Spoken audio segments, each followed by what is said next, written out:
But I just want to ask you about this encounter between Piers Morgan and Tommy Robinson, which you must have seen. Well, first let me just ask you: is there any daylight between you and Robinson on these issues? Because he has been so well slimed by his opponents that I don't know what to think about him. I've never met him or dealt directly with him, but he comes to me just bathed in opprobrium. Feel free to describe what you think of him, but I want to say something about Morgan's performance there because it struck me as one of the most shameful examples of sanctimonious bullying I've ever witnessed. I haven't actually seen it. I've seen a clip of it. I was in the US when it happened. Gosh, I mean, you get me on a very tricky question in many ways because whenever I say anything about Tommy Robinson, I have the thing that you have with, other issues, and everyone just wants to leap in. And I look, one of the easiest things in Europe is what I describe in my book as going after secondary issues. So, for instance, the English Defence League, Pegida in Germany, and so on, and just totally crack down on and vilify, and basically treat them with a different level of observation and honesty than you do other groups. So, for instance, the Manchester bomber, the Ariana Grande concert, seemed to have gone to a mosque locally, which had all sorts of things being preached at it. But basically, people didn't want to know about that stuff. We just don't want it because we're still, as we've said before, societally very badly set up for this argument.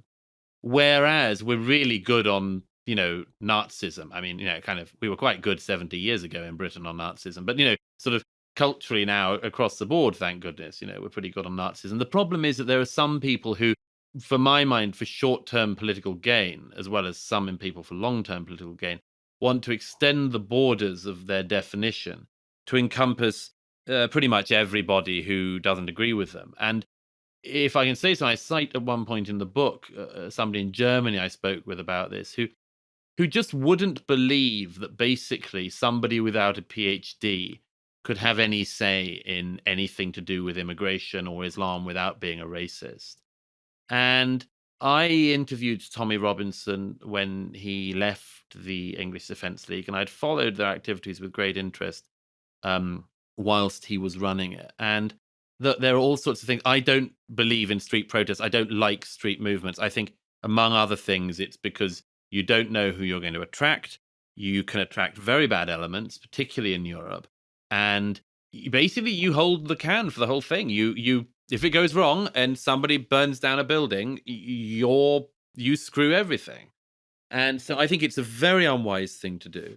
But I also recognize that there are people who have great concerns about their society and do not, have the access to the media, for instance, that I have, or the voice that I have, and so on. And I think people should be very careful before, scorning anybody who doesn't have their privileges, basically.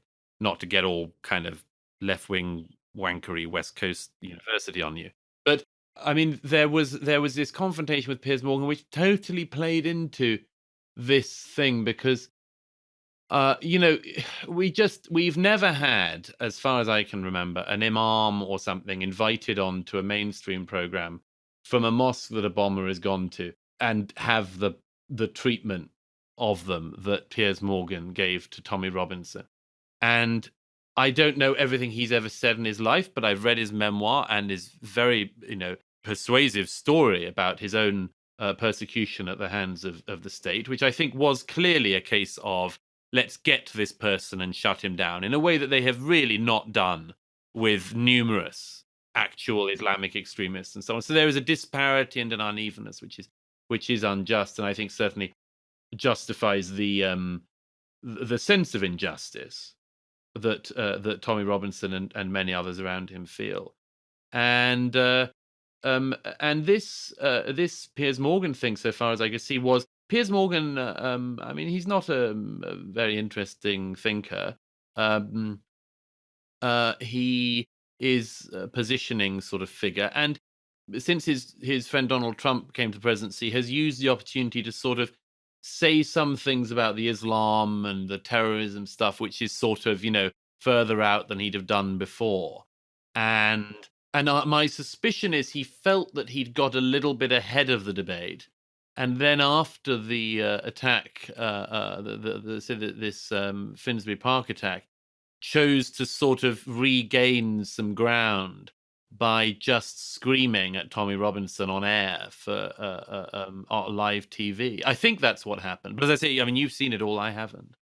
Yeah, well, people should watch it because it's one of those moments where the hypocrisy and the unwillingness to speak seriously about a very serious issue just it crossed every conceivable line for me. I mean, it just seems like it should be one of those career-ending moments. I mean, we go back to that point, though, if I may make it quickly, which is that, as I understand it from a bit of the thing I saw, one thing was that Tommy Robinson was trying to point out. By the way, I mean, we don't really. Again, I mean, there's a trial that's going to happen of this guy in Finsbury Park. We don't know exactly what he was trying to do or what he was motivated by, or I mean, I think we can take a guess, but I mean, we don't know what the wider circle was, and so on. I think Tommy Robinson tried to make the point that, I mean, if it was me, sorry if I back up, I don't think I'd have made the point on that particular day. But what Tommy Robinson seemed to be doing was to saying, look, this mosque that was certainly for a period of time a major recruitment center for extremists and terrorists, and which was then in the early 2000s at one point cleaned up and handed over, by the way, to the Muslim Brotherhood, and including Hamas, senior Hamas figure, would not be my. I mean, look, we should be able to simultaneously say, don't ever carry out acts of violence on members of the public, and don't kill people or mow them down when they're just innocently leaving mosque, and also say it's not great that the leadership of an institution might have connections to a terrorist group like Hamas. And it's sort of a demonstration of the paucity still of the argument. I mean, as I say, to some extent, this is a timing thing. I don't think that's the argument to have in the hours and days immediately after people are mourning somebody who's been killed, murdered, and others who've been injured. But you could have that conversation at some point if there weren't so many people just determined to use all of these things to avoid such discussion. And it's very disconcerting that we're still there, The part of the video I saw was it was just Morgan hectoring Robinson to have some respect about over the Quran, and any comparison to Scientology was blasphemous. I mean, basically he's in favor of blasphemy laws. Essentially, was the implication of. Yes, this, if I can say so, Sam, I mean, this goes back to one of the core themes of my book, which is that the fact is that if we lived in a society which had the largest growing population in our society was Scientologists, if the largest growing religion in your society was Scientology, you might find it harder than you do to pick apart Scientology. And I mentioned in my book that in the 1930s, Hilaire Belloc wrote a book called The Great Heresies, which included a chapter on what he called Mohammedanism, which is something which would put most of the writings of anyone who's regarded as an Islamophobe today to shame. And it really looks makes Pamela Geller look like kind of soft stuff.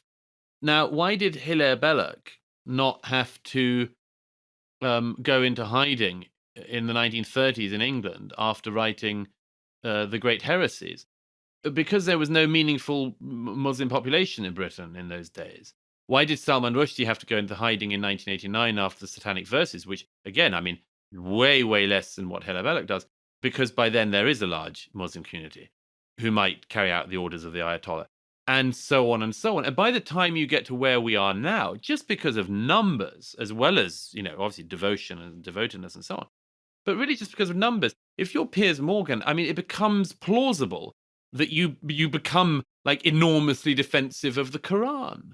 And that's not just a result of Piers Morgan's odd positioning. It's also, weirdly enough, a semi-rational calculation or act of calculation in a culture which, as I describe in somewhat remorseless detail in my book, is simply going that way.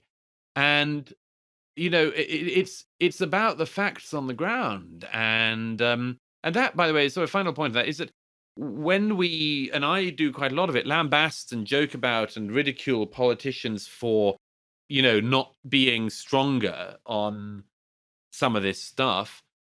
Now, I mean, after 3 Islamist attacks and then 1 attack on a mosque, you think maybe they do know that they're dealing with an even more combustible thing than we think they are.